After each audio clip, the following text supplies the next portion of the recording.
With the Premier League season restarting this weekend, fantasy football is once again re-emerging in football fans' consciousness. There are a host of players from last season who look to be favoured once more. For instance, Trent Alexander-Arnold is in 54% of teams. Even some players that did not play in the Premier League last season have been selected in a high quantity of squads. New striker Timo Werner has been selected in nearly 50% of teams. But what about the players that have slipped into the shadows of the Fantasy Premier League? Overlooked by the masses, but nevertheless assets that are sure to gain your team points.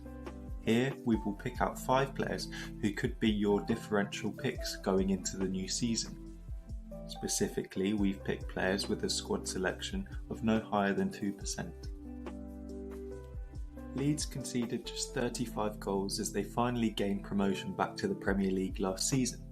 Following disgraced goalkeeper Kiko Casillas' demotion, young Frenchman Illan Meslier took over the mantle as Leeds' shot stopper. Despite only playing 10 championship games, he conceded just 4 goals, keeping 7 clean sheets in the process. Impressively, Meslier's 84% save percentage was only bettered by Ryan Schofield, who played 1 game last season. In the Premier League, Leeds' tight defence is set to be tested more rigorously. It's improbable that Meslier will maintain such a high number of clean sheets, but he is likely to face more shots on goal. Considering his shot-stopping skills, Meslier is likely to consistently rack up points. Mohamed Salisu is another newcomer to the Premier League, but don't be surprised if he hits the ground running for Southampton. With Salisu in their defence last year, Real Valladolid conceded 8 goals fewer than the season prior. The Ghanaian made the 3rd most clearances in La Liga and the 5th most blocks. Last season, Southampton had a relatively porous defence, conceding 60 goals. But the signs of progression are promising. In the second half of the season, the Saints conceded just 23 goals, 14 fewer than the first 19 games. Now, with the addition of Salisu, the Southampton defence may become even more rigid. It's not too staggering that Daniel Podence has been largely overlooked so far. The midfielder recorded just 1 goal and 1 assist in his 9 Premier League appearances last season, after arriving from Olympiacos in January.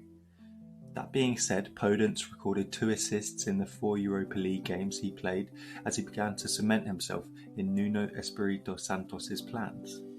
Considering that Wolves are defensively sound, conceding just 40 goals last season, Podence is also likely to gain clean sheet points.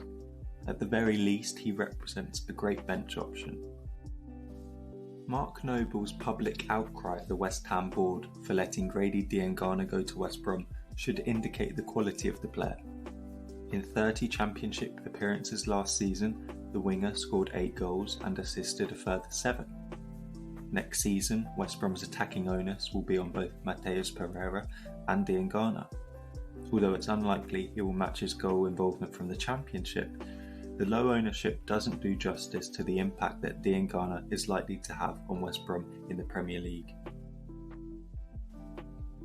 After Arteta's arrival, Nketiah's Arsenal career has sprung into life. He played in 13 Premier League games and featured in Arsenal's FA Cup run following his loan spell at Leeds.